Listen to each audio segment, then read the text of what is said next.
Hello বন্ধুরা, কেমন আছো তোমরা? আশা করি সবাই তোমরা ভালো আছো, আর আমিও তোমাদের দোয়ায় খুবই ভালো আছি। তো বন্ধুরা, আজকে আমি তোমাদের সাথে মজার একটা আকর্ষণীয় ঘটনা শেয়ার করতে চলেছি। বন্ধুরা, এই গল্পটি যদি তুমি স্কিপ করে শোনো তাহলে কিন্তু একদম মজা পাবে না। তাই আমি তোমাদের রিকোয়েস্ট করব, তোমরা এই গল্পটি একদম পুরোপুরি শুনবে, তাহলে অনেক অনেক বিনোদন পাবে বন্ধুরা। তো বন্ধুরা, চলো শুরু করা যাক আজকের সেই আকর্ষণীয় ঘটনাটা। তো বন্ধুরা, আমার নাম মারুফা। আমি ছোটবেলা থেকেই গ্রামের স্কুল কলেজে লেখাপড়া করেই সুশিক্ষিত হয়েছি। আমি যখন ইন্টার ফার্স্ট ইয়ারে পড়ি, এই সময় আমার বাবা মা আমার জন্য বিয়ের সম্বন্ধ নিয়ে আসে। আমি তো রাজি হচ্ছিলাম না। আমি চাইছিলাম যে আমি লেখাপড়া করে অনেক দূর উপরে উঠবো, জীবনে কিছু একটা করব। কিন্তু সেই সফলতার দ্বারে পৌঁছানোর আগে আমার বাবা মা যেন আমার লেখাপড়ার উপরে গুলি ঢেলে দেয়। আমার বড় ইচ্ছে ছিল কিছু করার। আমি ছাত্রীও বটে বেশ ভালো ছিলাম, রেজাল্ট খুব ভালো করতাম। এক পর্যায়ে পাড়া প্রতিবেশী, বাবা মা সবার হাত থেকে যেন আর আমি বাঁচতেই পারি না, মানে সবাই উঠে হয়ে লাগলো আমার বিয়ে শাদী দেবে বলে। কি আর করার, আমি তাদের কথায় রাজি না হতে আর কতক্ষণ। এক পর্যায়ে রাজি হয়ে গেলাম। তারপরে তো আমাকে দেখে শুনে একটা ব্যাংকে চাকরি করা একটা ছেলের সাথে বিয়ে দিয়ে দিল।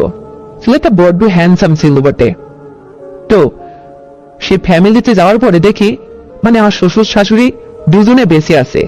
শাশুড়ি বড্ড অসুস্থ, আর শ্বশুর তাগড়া জোয়ান ছেলের মতোই। সে খুব একটা মানে না, নর্মাল না, খুব স্ট্রং আছে। যদিও বয়স হয়েছে, বোঝা যায় না অতটা। তো আমি তার সাথে সংসার করতে লাগলাম। তো এক যায়, দু যায়, তিন যায়, এভাবে 4-5টা বছর পার হয়ে গেল। স্বামীর সাথে সংসার করতেছি, কখনো বাবার বাড়িতে আসি, কখনো শ্বশুর বাড়িতে থাকি। এইভাবে চলতে চলতে আমার সন্তান আদি হয় না, উপর আবার দেয় না। আমি কি করবোটা কি? এক পর্যায়ে আমার স্বামী আমাকে খুব গাল মন্দ শুরু করলো। মাঝে মধ্যে বলে, আরুফা, আর কতদিন? আমি নয় তোমার স্বামী, তোমাকে ভালোবাসি। তো আমি তো বুঝতে পারছি সন্তানাদি উপরালার হাতে, তোমার আমার চেষ্টায় তো ত্রুটি নেই। তো মানুষের মুখ কি করে ঠেকাই বলতো? তখন আমি বললাম, তুমি ঘাবড়িও না তো, মানুষ যা বলে বলো, আমাদের হচ্ছে না তো আমরা কি করব? আমাদের তো হাত নেই এখানে।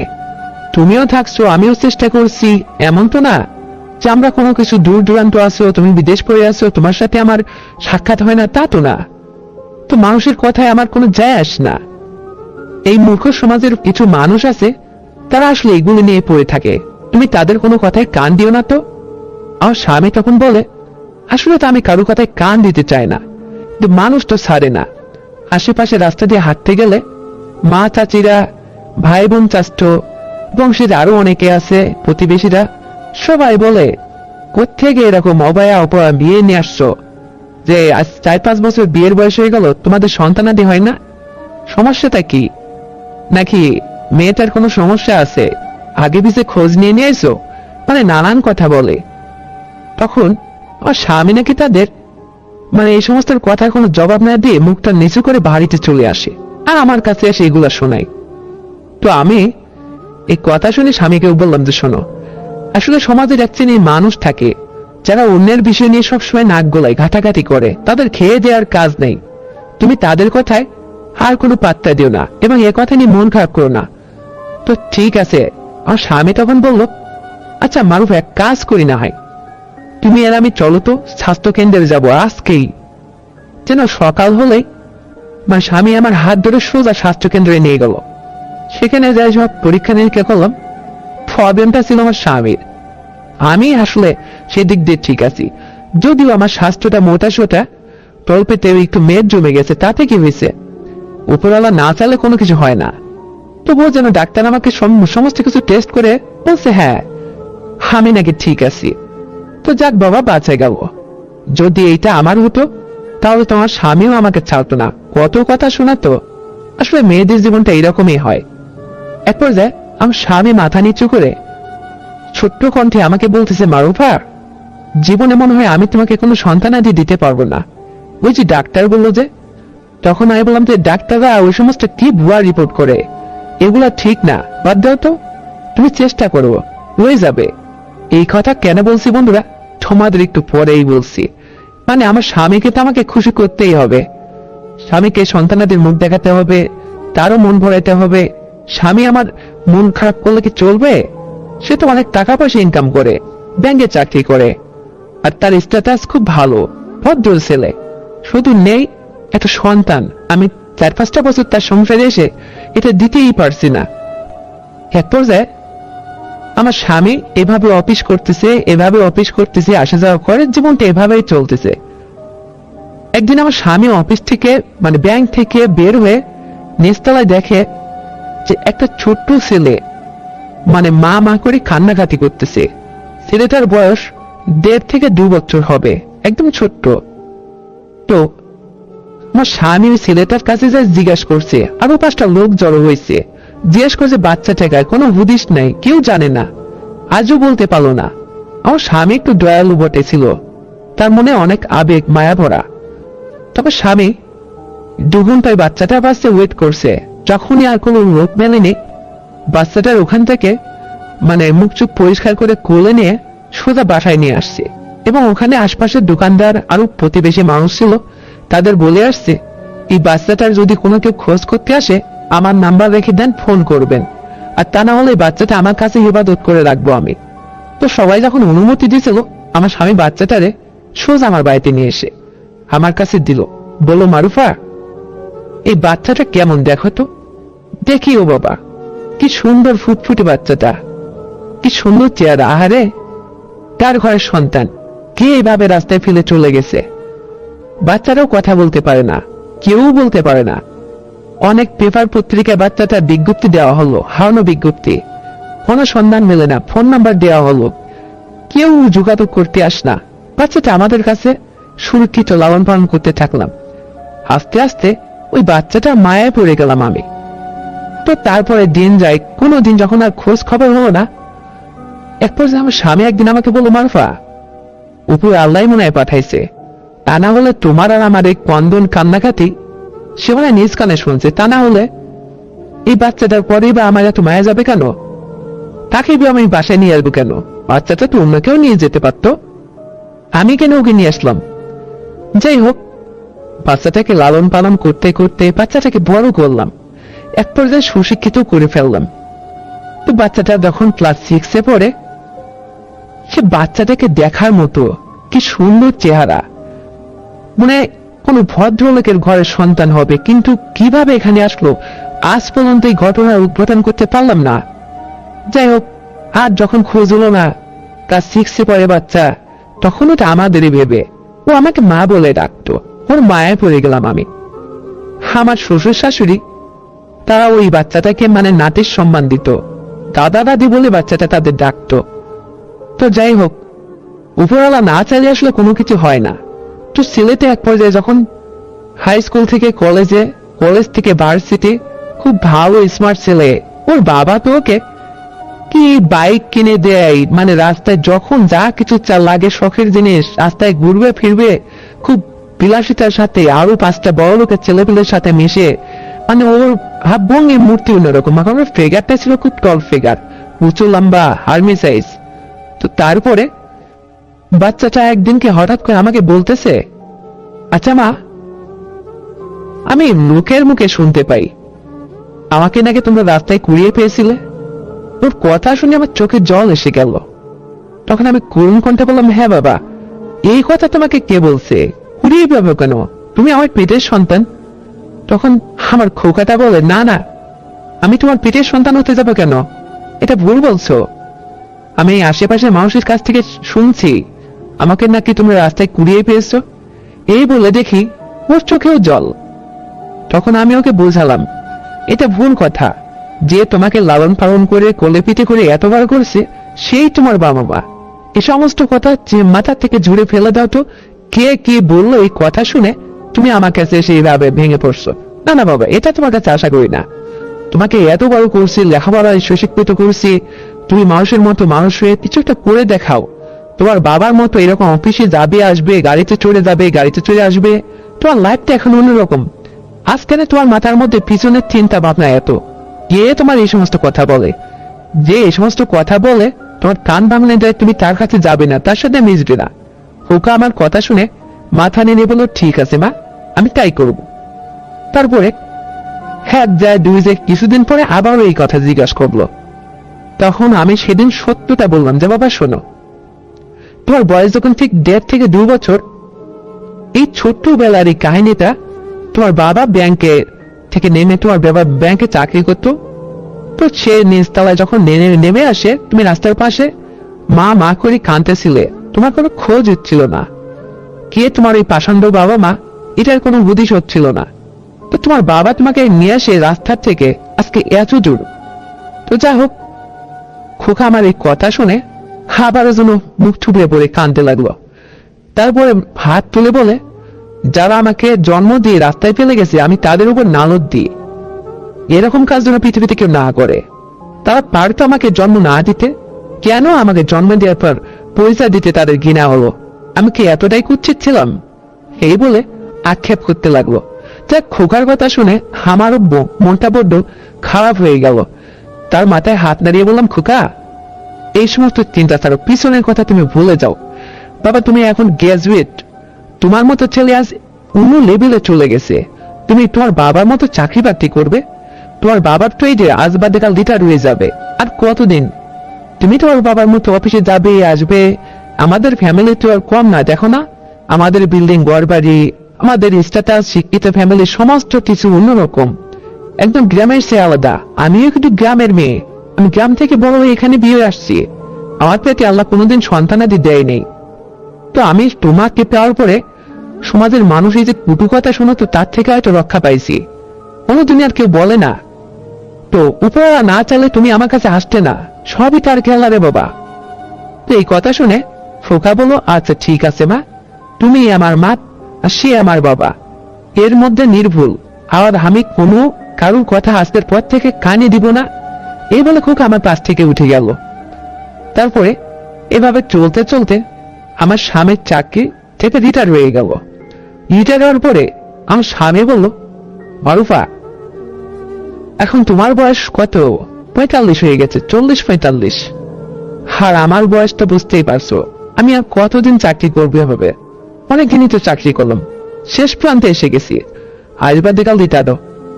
যাও, এ কথা বলাবার কিছুদিন নাই যেতে রিটায়ার হলো। তো তারপরে 1 লাখ টাকা পয়সা আর যা জীবনে সঞ্চিত করেছিলাম তা দিয়ে আমাদের পুরো জীবনটা চলে যাবে, ছোট্ট ফ্যামিলি। কিছুদিন বাদে আমার শাশুড়ি মারা গেল, আমার শ্বশুরটা বেঁচে থাকলো। তো শ্বশুর, আমি, আমার ছেলে আর আমার হাজব্যান্ড একটা ফ্যামিলিতে। শ্বশুর কয়েকটা দিন যেতে না যেতেই আমাকে বলা শুরু করলো, বৌমা, আমার জন্য একটা মেয়ে দেখো। আজ কতটা বছর তোমার শাশুড়ির কি সুখ শান্তি, এটা আমি উপলব্ধি করতে পারিনি। তোমার শাশুড়ি তো তুমি দেখছোই বাবারে, সে তো আমার সংসারে অসুস্থ আর অসুস্থই, কোনোদিন সোজা হয়ে হাঁটতে পারলো না। কত কাল মানে বইয়ের যে একটা সুখ শান্তি আমার মনে পড়ে না। আমি শ্বশুরের কথা বুঝতে পারলাম। যাই হোক, দেখা দেখি করে এদিক সেদিক একটা গরিব মানুষের মেয়ে, এক ঘর থেকে ফেরত আসা মেয়েকে শ্বশুরের সাথে বিয়ে দিলাম। আমার শ্বশুরের বয়স হয়েছে ঠিক আছে, কিন্তু বোঝা যায় না। তার শারীরিক অবস্থান, গঠন প্রণালী খুবই সুন্দর, খুবই স্ট্রং আছে, মজবুত আছে। তো শ্বশুরকে বিয়ে দেওয়ার পরে শ্বশুর যা হোক তার নতুন বউকে নিয়ে খুবই খুশি।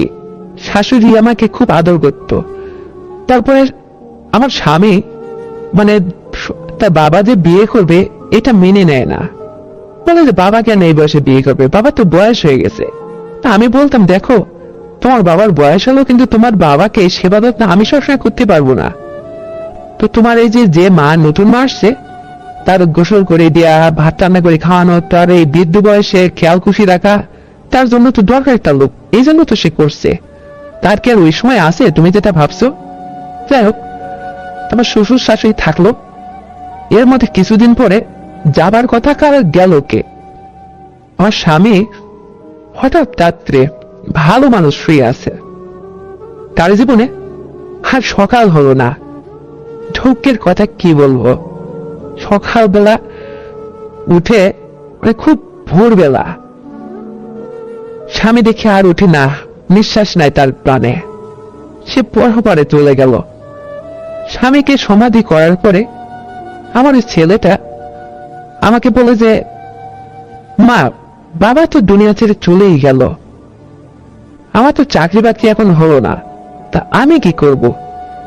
তো অফিসে, তার বাবার অফিসে আমি একদিন গেলাম। যাওয়ার পরে তো ওনারা বললো যে আপনার ছেলে যাও তো গ্র্যাজুয়েট, তার বাবার চাকরিটা কিন্তু আপনার ছেলেই পাবে, এটা তার অধিকার, আমরা এবং এই সুযোগটা দিব যদি আপনারা চান। তো আমি আমার খোকাকে জিজ্ঞেস করলাম তুমি কি কি বলো? তো বলতেছে হ্যাঁ মা, আমি রাজি আছি, যদিও আমি চেষ্টা করলে এর চেয়ে বড় চাকরি পাইতাম, কিন্তু বাবার চাকরিটাকে আমি ধরে রাখতে চাই। যাই হোক, অ্যাকাউন্টে লেখাপড়া করছে তো তোর বাবার চাকরিটা খোকা নিল। তো এইভাবে সংসার চলতে থাকলো। কিছুদিন বাদে দেখে আমার শাশুড়ি আমার সাথে সবসময় ঝগড়া, এটা সেটা খুঁড়া দিত, মানে যখন একটু বয়স পূরণ হলো ওই সংসারের মধ্যে যেন থাকাই আমার দায়। এমন একটা অবস্থায় আমি ওই বাসার থেকে বের হয়ে গেলাম। স্বামী তো আর নাই। ছেলেকে সব খুলে বললাম, বাবা এখানে তো আর থাকা যায় না, তোমার এই নতুন দাদি আসার পরে সবসময় আমাকে যেন কুটু কথা শোনায়, কেমন যেন আচরণ করে, মানে আমার অধিকার সে কেড়ে নেয়। এক পর্যায়ে আমি ছেলে বললো ঠিক আছে মা, আমরা চলো শহরের অন্য কোথাও জায়গা যায় একটা ভালো ফ্ল্যাট বাসা ভাড়া করে থাকি। তখন আমরা ঠিক আছে তাই করো।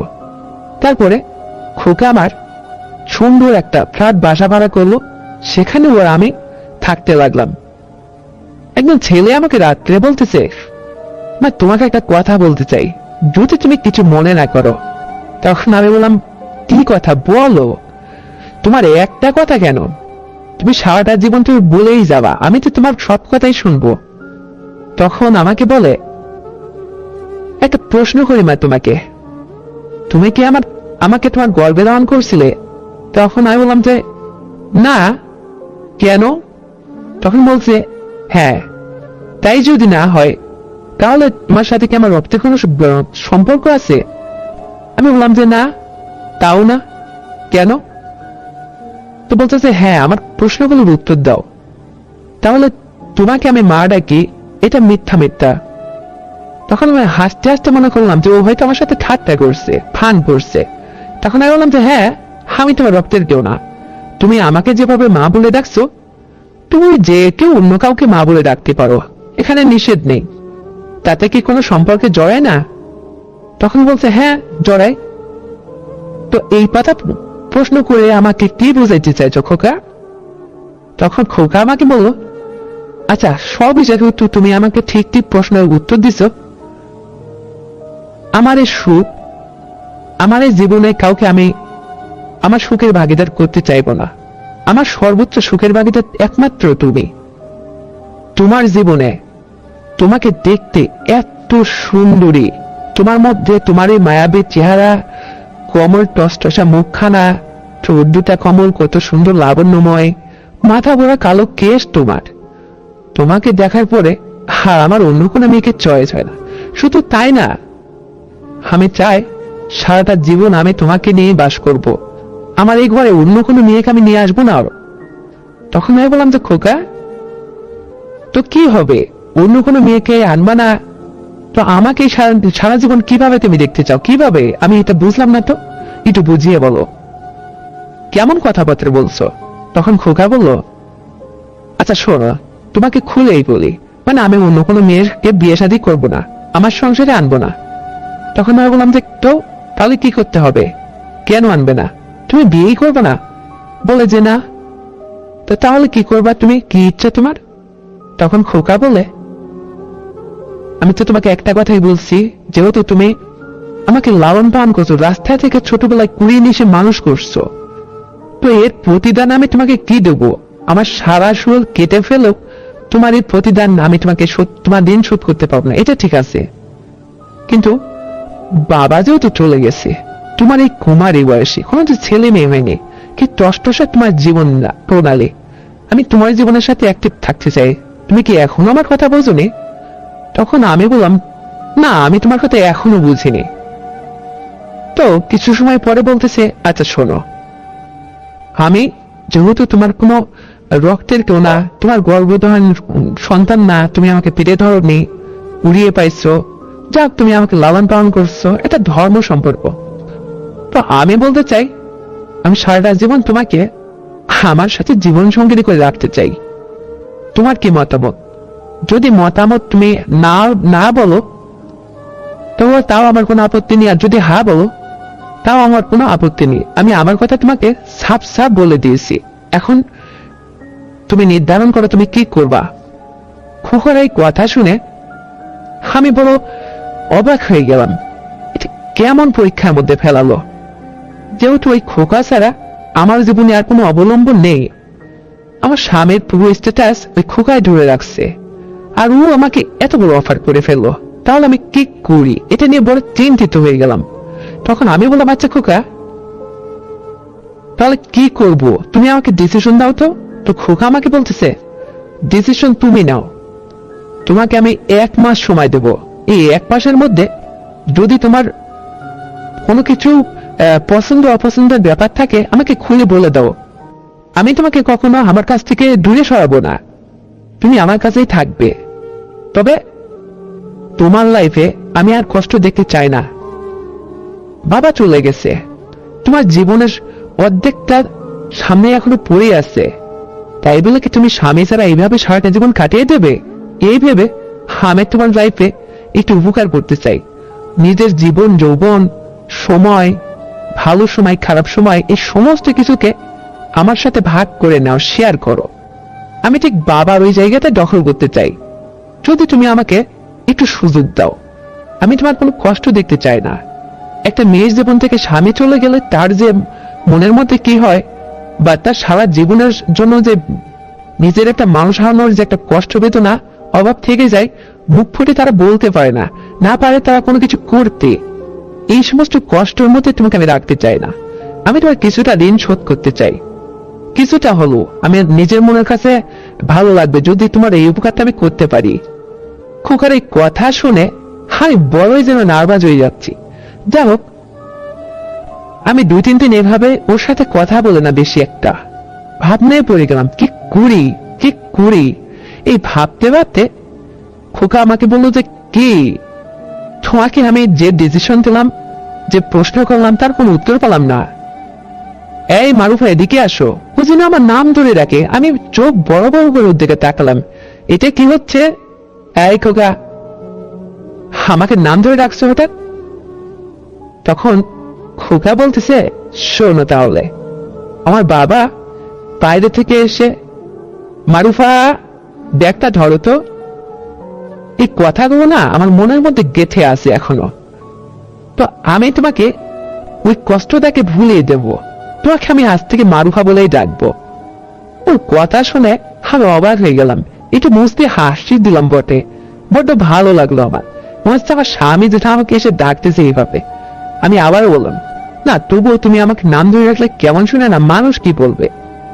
খোকা আমাকে বললো, আচ্ছা বলো তো, এই 4 দেওয়ালের মাঝে আমাদের এই ফ্ল্যাট বাসাতে তুমি আর আমি ছাড়া কে আছে? মাসে 6 হাজার টাকায় ফ্ল্যাট বাসা ভাড়া দেই। এত সুন্দর বিলাসবহুল একটা বাসা যেখানে শুধু তুমি আর আমি, আর তোমাকে আমি শখ করে নাম ধরে রাখতে পারবো না, আমার মনের কথা বলতে পারবো না, কে শুনবে এটা শুনি? তখন আমি বললাম, আচ্ছা ঠিক আছে, তুমি আমাকে ডাইকো। তো ও যেন বড্ড খুশি হলো। ও যখনই অফিস থেকে বাসায় ফেরে এসে আমাকে বলে, মারুফা এদিকে এসো, কোথায় গেলে? আস্তে আস্তে যেন আমার সাথে কমে একটু অন্যরকম ব্যবহার করতো। আমাকে একদিন হঠাৎ জড়িয়ে জড়িয়ে আবেগ মধ্যে কপালে চুমা দিল, ঠোঁটে দিল, চলে দিল, বুকে জড়িয়ে জড়িয়ে আদর করলো। বলে তো তোমাকে কত সময় দেখি না, ভালো লাগে না অফিসে যায়, অনেক কর্মব্যস্ততার মধ্যে সবসময় আমাকে মানে তোমাকে আমি স্মরণ করি, আমি খুব মিস করি তোমাকে।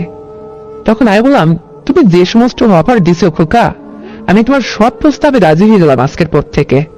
আর পারছি না, তুমি যেন কমেই আমাকে তোমার সব কথা দিয়ে পুটিয়ে পাটিয়ে নার্ভাস করে ফেলছো, আমার মনটাকে তুমি জয় করে ফেলছো। তখন খোকা বলল, ঠিক আছে, তাহলে আজকের পর থেকে ওই বুবাই ধরার সম্মুখীন আমাকে হতে হবে না। রাত্রে ঘুমের ঘরে আওয়াজ করে তুমি আমার দরজায় টাক টাক নাড়াও, এই খোকা ওঠো ওঠো, কি হয়েছে ডাকো, সে থেকে তো রক্ষা পাবো। তখন আমি বললাম, সেটা কি করে?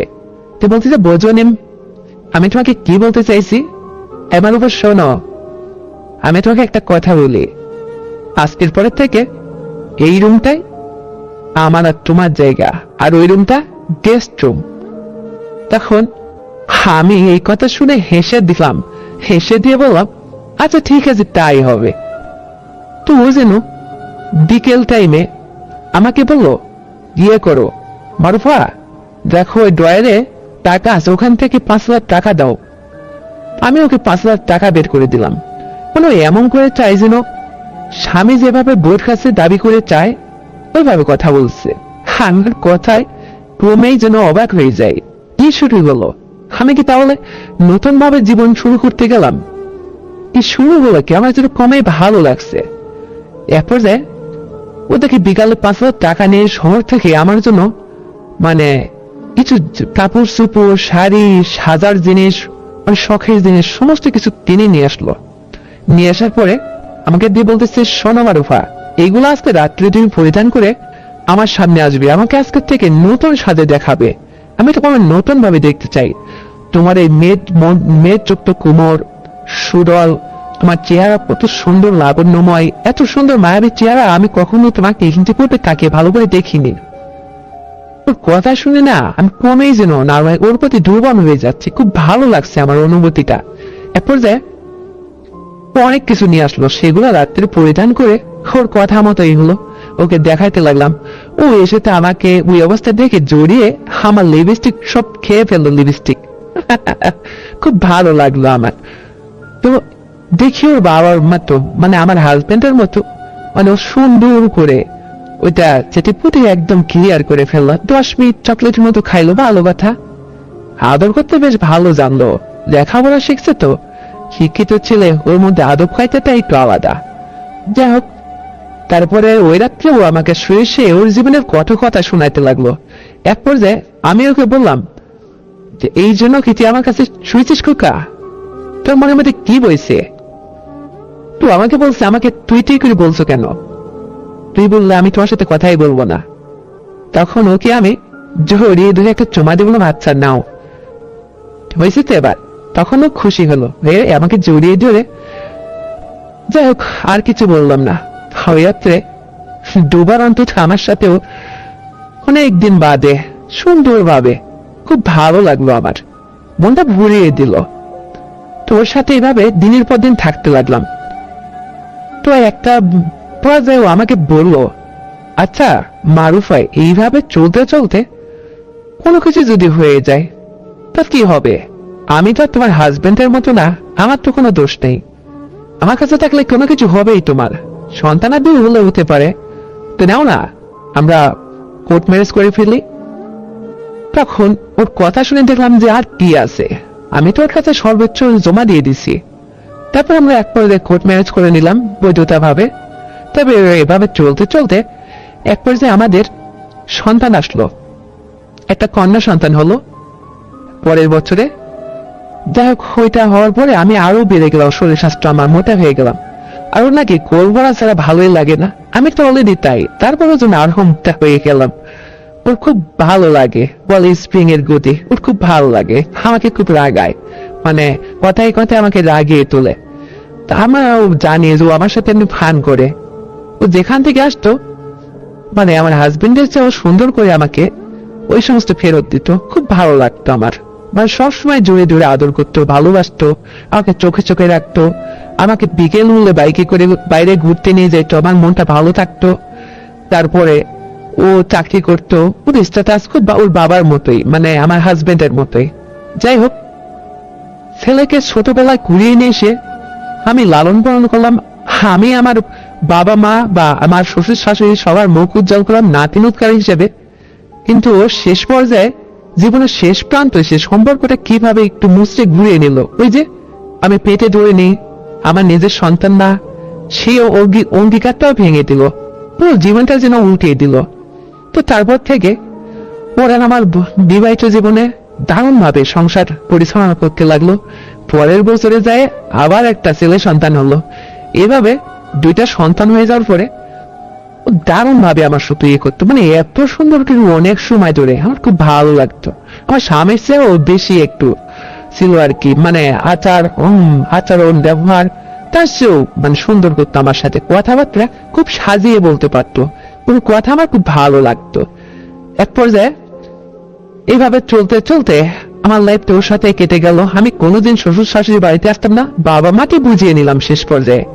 তো তারা বলছে ঠিক আছে, যেহেতু এটা তোর পেটের সন্তান না, গর্ভধারণ করিস না, কুড়িয়ে পেয়েছিলি রাস্তার ছেলে, ও তোর ভবিষ্যৎটা উজ্জ্বল করছে, তাতে কি হয়েছে? তোর স্বামী মারা যাওয়ার পরে তোকে অন্য কোথাও দিলেও তো দিতে হতো, তাই না? যাক, এটা মেনে নি, আমরাও মেনে নিছি। এই বলে ওর বাবা মা তাকে মেনে নিছে। আর কি লাগে, কারো কোনো কথা যায় আসে না। চাকরির জীবনে সারাটা জীবন আমার ওর সাথে বাসাতে কেটে গেল। তো বন্ধুরা, আমার এই ছোট গল্পটা আজ এই পর্যন্তই ছিল। বাকি জীবনটা আমার ওর সাথে কেটে গেল। তো এই গল্পটা শুনে যদি তোমাদের ভালো লেগে থাকে, তোমরা যদি বিন্দু মাত্র বিনোদন পেয়ে থাকো, তাহলে এক্ষুনি চ্যানেলটিকে সাবস্ক্রাইব করে দাও, ভিডিওতে একটা লাইক দাও, আর শেয়ার করে তুমি তোমার কাছের বন্ধুকে শোনার সুযোগ করে দাও। আর হ্যাঁ বন্ধুরা, আগামীকাল আরো সুন্দর গল্প নিয়ে আসছি। ততক্ষণে সবাই তোমরা ভালো থাকবে, নিজের স্বাস্থ্যের যত্ন নেবে, পরিবারের খেয়াল রাখবে, আর সুশিক্ষিত করার জন্য তোমার ছোট্ট সন্তানকে নিয়মিত স্কুলে পাঠাবে। এই প্রত্যাশায় আজ এই পর্যন্তই। Bye bye.